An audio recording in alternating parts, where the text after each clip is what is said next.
Sanggar Cerita mempersembahkan Sabda Pandita Ratu.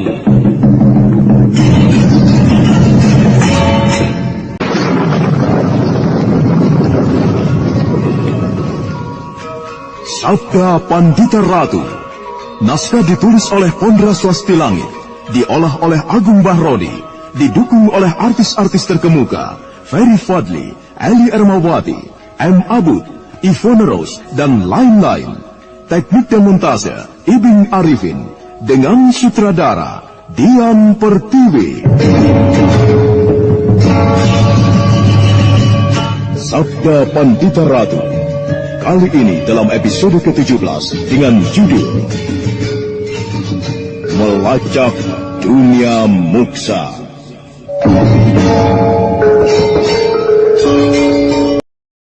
Namun, pengaruhnya semakin menjadi-jadi di saat bulan semakin tinggi. Bulan, anak emas, aku memang telah memperhitungkan bahwa kekuatan bulan adalah sarana yang mudah dipergunakan oleh kekuatan hitam. Namun demikian, pengaruh dari raja itu tidak hanya bertumpu pada bulan. Cahaya bulan sekedar menandai saat yang tepat bagi raja itu untuk bekerja. Tetapi tetap sewaktu-waktu raja itu bekerja. Benar begitu, Pinaka? Iya. Ada orang berpakaian serba putih yang memancing kami berdua. Siapa orang itu? Ia mengaku bernama Pacar Keling. Ia juga memiliki kalacakra. Raja Kalacakra. Akhirnya mereka mulai bermunculan. Badrawati, Lare Angon, dan Pacar Keling. 3 orang dari mereka yang memiliki Raja Kalacakra telah muncul. Masih ada 2 orang lainnya lagi. Yang kulihat melalui tapa berata itu, masih ada seorang perempuan lagi, serta seorang lelaki. Mereka orang-orang yang berada di pihak anakku Parameswara. Kemudian, Pinaka serta Damar Taun memiliki raja yang sebuah lagi. Sudah 2 orang, yang seorang belum muncul. Perang besar di antara mereka akan segera terjadi. Kameswara, kau harus tega. Bunuh saja aku, Kameswara. Aku rela mati. Aku rela mati daripada aku harus menjadi sumber bahaya bagi anakku. Paman, bagaimana? Nyai, ada sebuah cara yang bisa dipergunakan untuk membebaskan diri dari keadaan itu. Apa yang harus aku lakukan, Paman? Nyai harus menyerahkan semua ini pada kekuasaan yang tertinggi. Pasrah kepada Yang Batara Agung. Nyai harus memberikan waktu yang khusus untuk itu. Apapun, bahkan mati sekalipun, aku sanggup melakukannya. Bertapalah, Nyai. Tinggalkan dunia rama ini untuk beberapa lama. Dengan cara itu, Nyai tidak akan membahayakan putra Nyai. Serta semoga dengan cara itu, Nyai bisa terbebas dari keadaan aneh. Tempat yang sesuai untuk itu, aku kira hanya Kambang Ayun. Kameswara, Bagaimana? aku serahkan keselamatan Parameswara kepadamu. Berjuanglah untuk melindunginya. Jangan biarkan Durga Parabandari membunuhnya. Jangan kau ragukan untuk soal itu. Tidak akan aku biarkan siapapun menjamahnya. Percayakan keadaan Parameswara kepada aku, Pinaka. Lelap. Semalam ia rewel karena lapar. Sebenarnya kasihan. Adik bayi harus berpisah dari ibunya. Seusianya sangat membutuhkan ibunya. Tapi apa boleh buat? Jika menurut rasa kasihan itu, jiwa adik bayi terancam. Sekarang, aku harus mencarikan makan untuknya. Makanan yang sesuai, hanya pisang yang matang dan digerus lembut. Di sana ada perkampungan. Moga-moga ada pasar dan aku bisa mendapatkan pisang matang. Ayo adik bayi, kita lanjutkan perjalanan. Nyai, lihat. Di halaman ada seorang bocah menggendong bayi. Hah? Siapa dia ya? Entahlah, Nyai. Nampaknya ia mempunyai keperluan dengan kita. Coba kita temui, Kakang.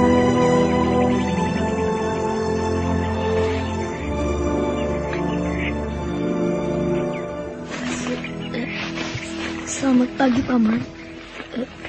Selamat pagi, Bibi. Selamat pagi. Selamat pagi. Iya, selamat pagi. Maaf, Paman dan Bibi. Iya. Aku bermaksud minta tolong atau minta bantuan. Semalaman adikku ini tidak makan. Ia masih kecil. Apakah Paman dan Bibi mempunyai pisang? Pisang? Oh, Kakang, ada? Tidak punya, Nyai. Yang di pohon itu masih mentah. Kita bisa mencarikan di warung. Tetapi aneh sekali kau ini, Le. Kau siapa? Dan bayi itu apamu, Le? Namaku Badrawati, Paman. Lalu bayi itu? Ya, adikku. Ibunya? Justru aku membawa adikku ini adalah untuk mencari ibuku. Bagaimana, Paman? Paman mempunyai pisang yang masak? Atau barangkali semangkuk kecil tajin? Itu sudah cukup. Mari masuk ke dalam rumah. Jangan khawatir, Le. Mengenai pisang, suamiku yang akan mencarikannya. Masuklah.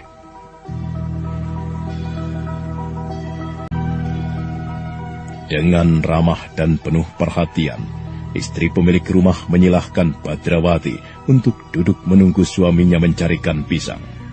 Perempuan yang ramah itu bahkan memasak bubur tajin untuk didulangkan kepada Parameswara.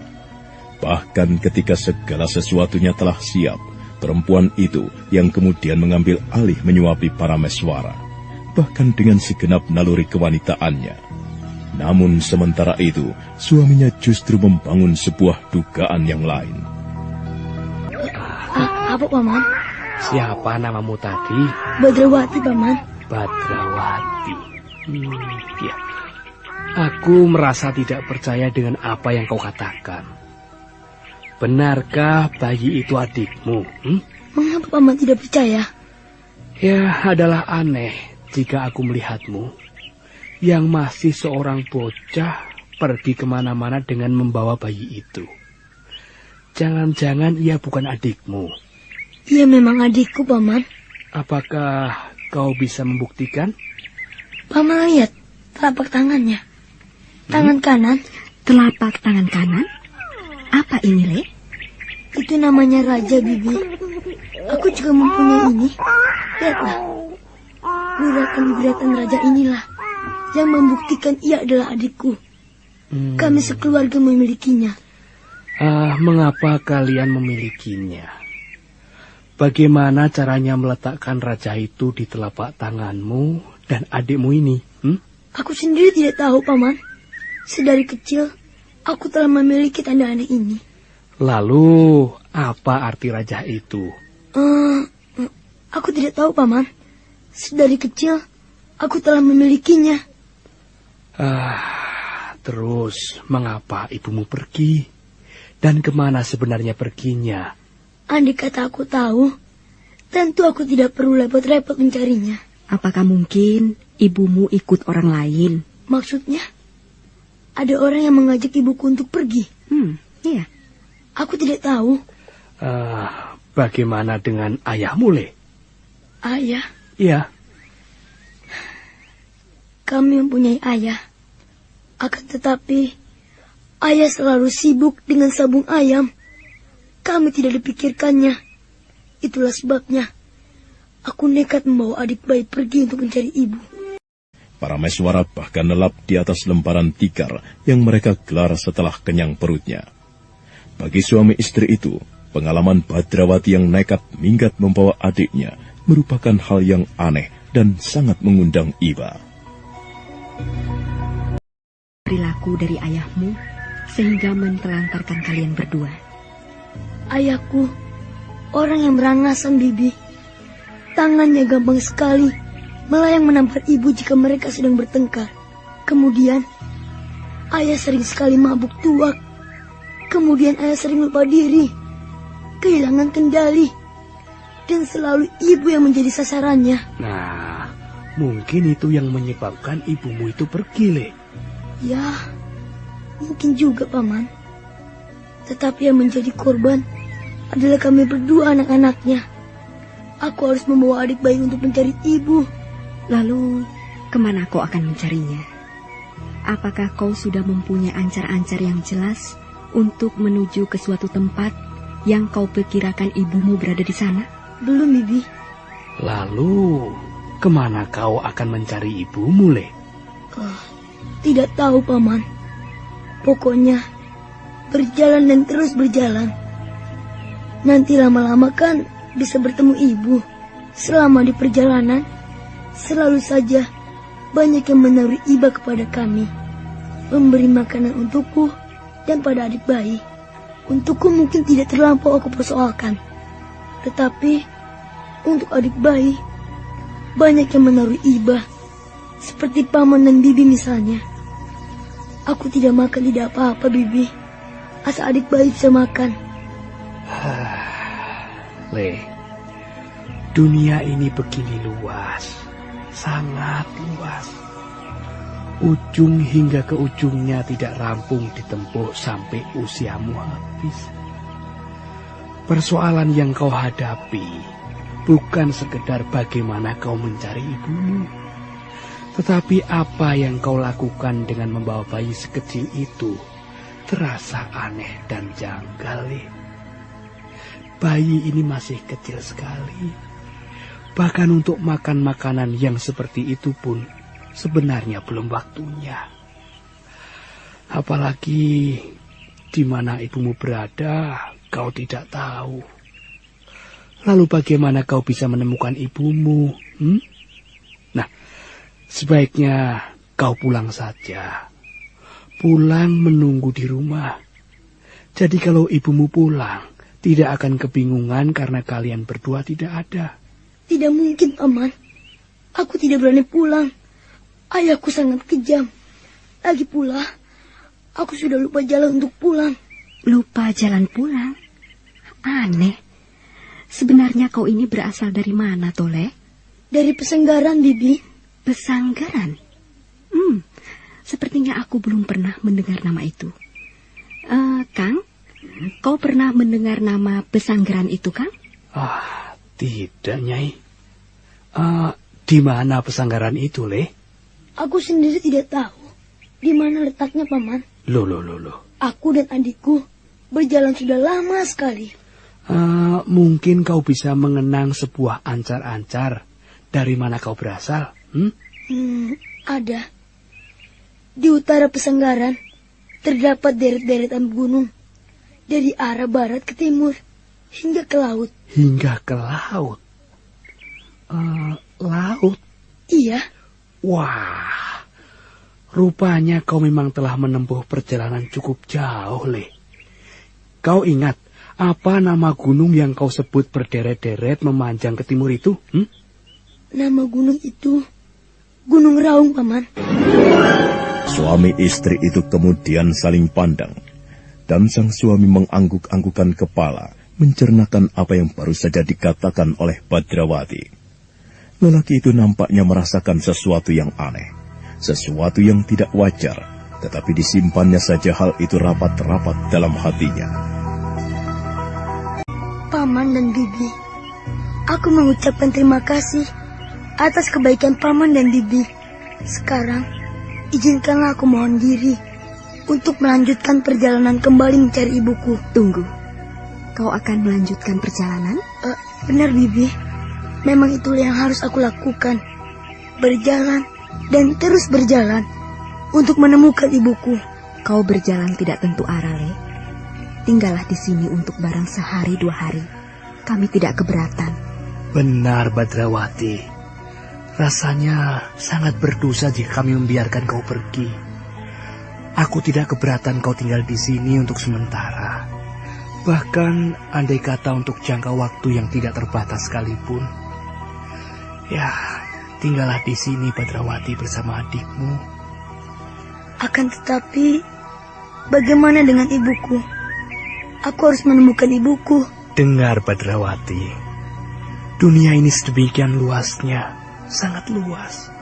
Apalagi kau anak kecil. Cara yang kau pergunakan untuk mencari ibumu itu sangat salah. Aku yakin bahwa pada saat ini mungkin ibumu sudah kembali dan sedang kebingungan karena tidak menemukan kau dan adikmu di rumah. Nah, tinggallah di sini. Paman akan membantu bagaimana caranya agar kau bisa kembali ke mana tadi? Pesanggaran. Iya, ke Pesanggaran. Mau ya, Le? Kau tidak perlu merasa bingung lagi mengurusi adikmu. Bibi akan membantu merawatnya ya. Terima kasih Paman. Bibi, sebenarnya lah aku memang sudah merasa letih. Berjalan dan berjalan tanpa arah. Pucuk cinta ulam tiba. Sebenarnya inilah yang aku inginkan. Untuk beberapa saat lamanya aku dan adik bayi bisa bersembunyi di tempat ini. Demikianlah, sejak hari itu, Badrawati dan Parameswara tinggal di rumah sepasang suami istri yang baik hati itu. Suami istri yang masih belum dikaruniai putra itu merasa bahagia dengan kehadiran Parameswara. Bagaimana, Nyai? Lihat kan, lucu sekali ya. Menggembaskan sekali. Genggaman tangannya sangat kuat. Anak saya. Ciluk, Bang. Coba lihat mulutnya kan, mulutnya. Bayi ini memang benar-benar aneh, Nyai. Aneh dan tidak masuk akal. Maksud kakak? Di mana bocah itu? Di kandang depan. Tampaknya ia sedang merenungi nasib. Atau ya entah apalah. Inilah yang aneh, Nyai. Di samping bayi ini memiliki raja, ada keanehan yang lain yang sebenarnya benar-benar tidak masuk akal.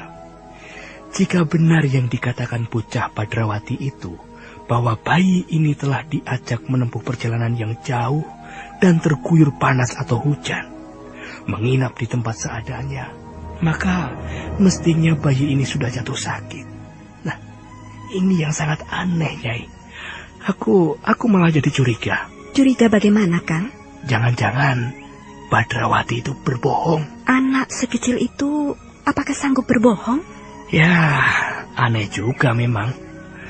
Akan tetapi, aku tetap berkeyakinan ada sesuatu yang luar biasa di balik bocah dan bayi ini. Tetapi, aku tidak bisa menyebut dengan tepat sesuatu yang luar biasa itu apa. Bagaimana dengan cerita tentang asalnya yang bernama Pesanggaran itu? Benarkah itu ada? Ya, itu juga sangat aneh, Nyai. Pesanggaran, ya, nama itu aku belum pernah mendengarnya. Akan tetapi gunung yang bernama Raung itu, aku pernah mendengarnya. Letaknya jauh sekali. Kata mereka yang pernah ke tempat itu, Gunung Raung berada di ujung timur dari Pulau Jawa ini. Membutuhkan waktu berhari-hari lamanya. Dan rasanya tidak mungkin ditempuh oleh seorang bocah. Karena daerah itu berhutan-hutan, Nyai. Apa saja isinya kalau bukan binatang buas? Nah, jika bocah dan bayi itu berani melintasi hutan, harimau akan menerkamnya. Aku malah menduga bahwa bocah itu berbohong. Ia hanya mengarang-arang cerita. Cerita tentang ibunya itu sekedar cara agar kau dan aku merasa iba kepadanya, Nyai. Ya, benar juga ya, Kang.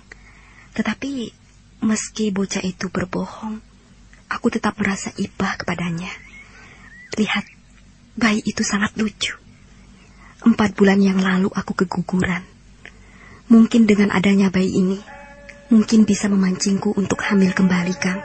Ya, baiklah, Nyai. Ya, terserah kaulah, Nyai. Badrawati dan Bayi Parameswara tinggal di rumah suami istri yang baik hati itu untuk beberapa saat lamanya.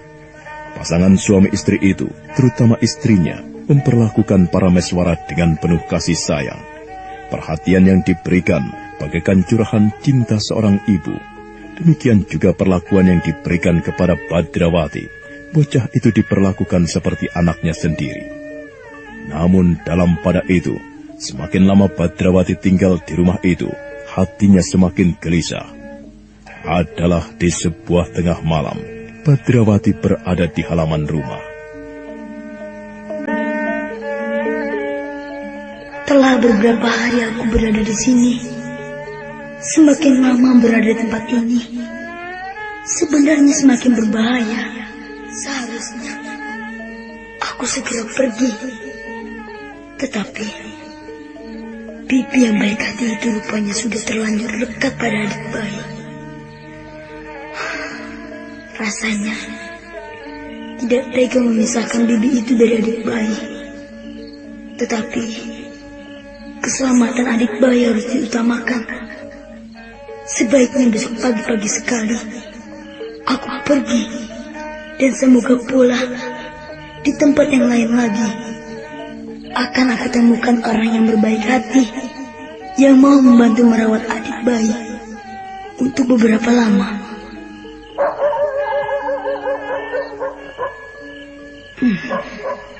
Anjing ini, moga-moga bukan isyarat yang tidak baik.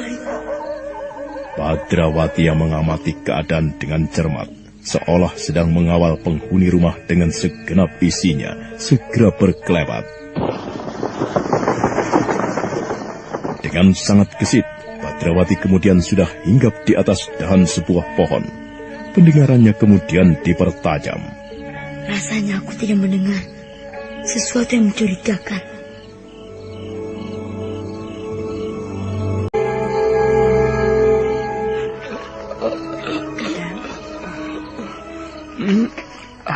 Ada apa? Belum tidur. Sulit sekali mata ini diajak terpejam, Nyai. Kenapa? Ada apa, Nyai? Badrawati bagaimana? Perilaku anak itu sulit sekali untuk diubah. Ya, mungkin karena dalam waktu yang sekian lama ia terbiasa hidup di alam terbuka, sehingga tidak bisa menyesuaikan diri lagi dengan keadaan yang seharusnya, Nyai. Tidur di dalam bilik justru membuatnya tersiksa. Sudahlah, Nyai. Tidak perlu gelisah. Biarkan saja apa yang dilakukannya. Akan tetapi, perasaanku tidak enak, Kang. Lolong anjing itu membuatku berdebar-debar. Apanya yang aneh, Nyai? Bukankah di perkampungan ini memang banyak yang memelihara anjing? Kita dulu juga pernah memelihara anjing. Kita sudah terbiasa dengan lolongannya, kan? Akan tetapi, yang ini terasa aneh. Hanya perasaanmu saja, Nyai. Aku tidak merasakan apa-apa.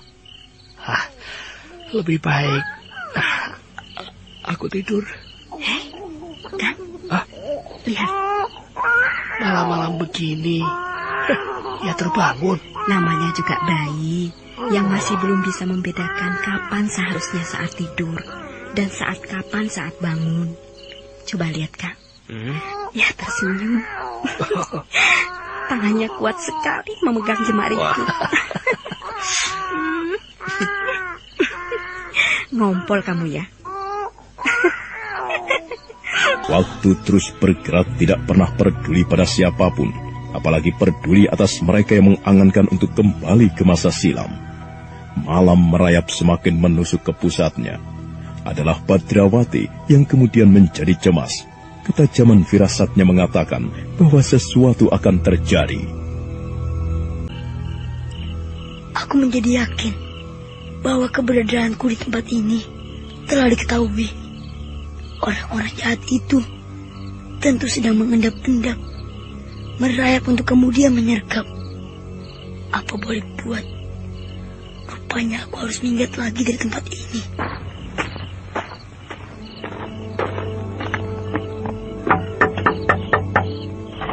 Hah? Siapa itu? Aku Bibi. Aku akan berbicara sesuatu.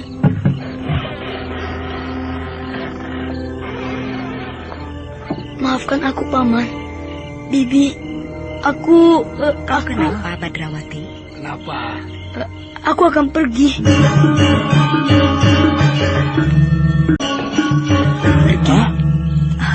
Pergi? Pergi kemana, Le? Aduh, kau sedang lindur atau bagaimana, Badrawati? Hah?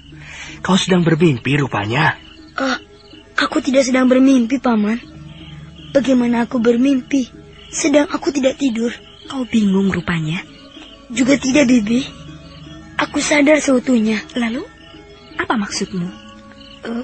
Maaf, Paman dan Bibi. Sebenarnya, aku merasa sangat senang tinggal di sini.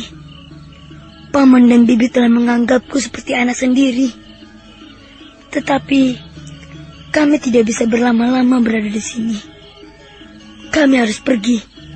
Adik bayi juga kami bawa. Badrawati, nampaknya kau gelisah. Aku mengerti kegelisahanmu, Badrawati. Sebaiknya kembalilah tidur. Dan jangan tidur di halaman seperti yang selama ini kau lakukan. Tidurlah di dalam bilik. Jangan memikirkan apapun.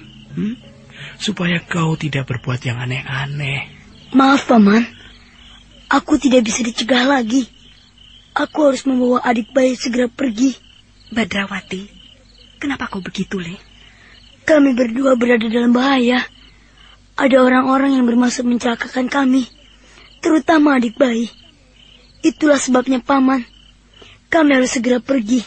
Jadi, cerita yang kau beberkan itu hanya karangan belaka? Benar, Bibi. Lalu, mengapa kau dan adikmu itu berada di dalam bahaya? Karena raja ini, Paman. Hah? Raja yang aku miliki, serta yang dimiliki adik bayi. Itulah yang menyebabkan mereka memburu-buru kami. Badrawati, sungguh sulit kami untuk mengerti apa sebenarnya yang kau alami. Kau membuat kami kebingungan. Untuk itu, aku mohon maaf, Paman. Bagaimana kalau aku tidak percaya denganmu? Bagaimana kalau aku tidak mengizinkan kau pergi? Ada apa, Badrawati? Terlambat, mereka sudah datang. Jangan bercanda, Badrawati. Kau hanya mengarang-arang cerita saja, kan? Keluar kau bocah kecil! Kami sudah tahu kau bersembunyi di situ. Keluar dan serahkan bayi itu pada kami. Ayo, cepat lakukan. Siapa mereka itu? Mereka orang-orang yang berbahaya, Paman. Mereka tidak segan-segan untuk membunuh. Sebaiknya Paman dan Bibi pergi dari rumah ini. Nanti aku akan memancing mereka. Paman boleh menggunakan saat mereka aku buat sibuk untuk melarikan diri. Sekarang berikan adik bayi padaku. Badrawati, cepat, Bibi. Dengan cekatan, Badrawati kemudian menggendong Parameswara, digendong dengan sehelai kain sedemikian rupa sehingga tidak mengganggu Badrawati dalam bergerak. Suami istri itu saling pandang. Untuk sekian lamanya mereka justru terkesima, tidak tahu apa yang harus diperbuat. Badrawati kemudian melangkah dengan penuh keyakinan, membuka pintu, dan kemudian berjalan menuju ke halaman. Nah, apa yang akan dilakukan oleh Badrawati untuk menyelamatkan Parameswara? Saudara pendengar, untuk mengetahui jawabannya, ikutilah kelanjutan kisah ini dalam seri berikutnya. Sampai jumpa.